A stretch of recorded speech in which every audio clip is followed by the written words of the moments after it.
ഓം നമോ ഭഗവതീ വാസുദേവായ.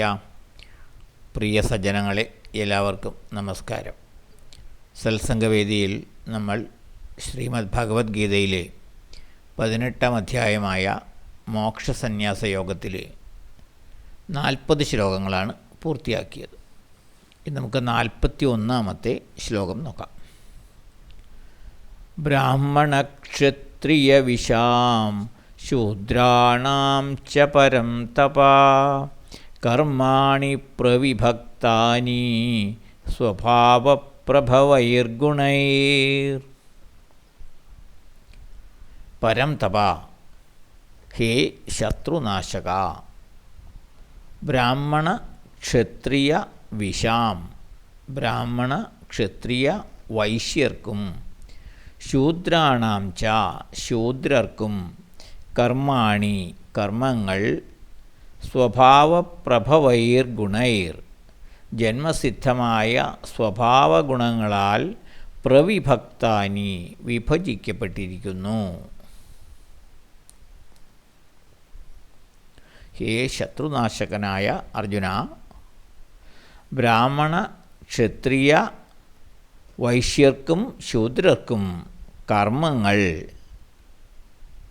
ജന്മസിദ്ധമായ സ്വഭാവഗുണങ്ങളാൽ വിഭജിക്കപ്പെട്ടിരിക്കുന്നു. ഓരോരുത്തരും അവരവരുടെ പൂർവജന്മ ആർജിതമായ കർമ്മഫലങ്ങളുടെയും വാസനകളുടെയും ത്രിഗുണങ്ങളുടെയും അടിസ്ഥാനത്തിൽ രൂപപ്പെട്ട സംസ്കാരജന്യമായ സ്വഭാവ സവിശേഷതകളാൽ ഉണ്ടാകുന്ന അഭിരുചിയും കഴിവുമനുസരിച്ചാണ് ഈ ജന്മത്തിൽ അവർ കർമ്മമണ്ഡലങ്ങൾ തിരഞ്ഞെടുക്കുന്നത്. അവർ ഏർപ്പെടുന്ന ആ കർമ്മമണ്ഡലങ്ങളും അവരിലുള്ള ഗുണവിശേഷങ്ങളുമാണ് അവർ ഏതു വർണ്ണത്തിൽപ്പെടുന്നു, ഏത് വിഭാഗത്തിൽപ്പെടുന്നു എന്ന് നിശ്ചയിക്കുന്നത്.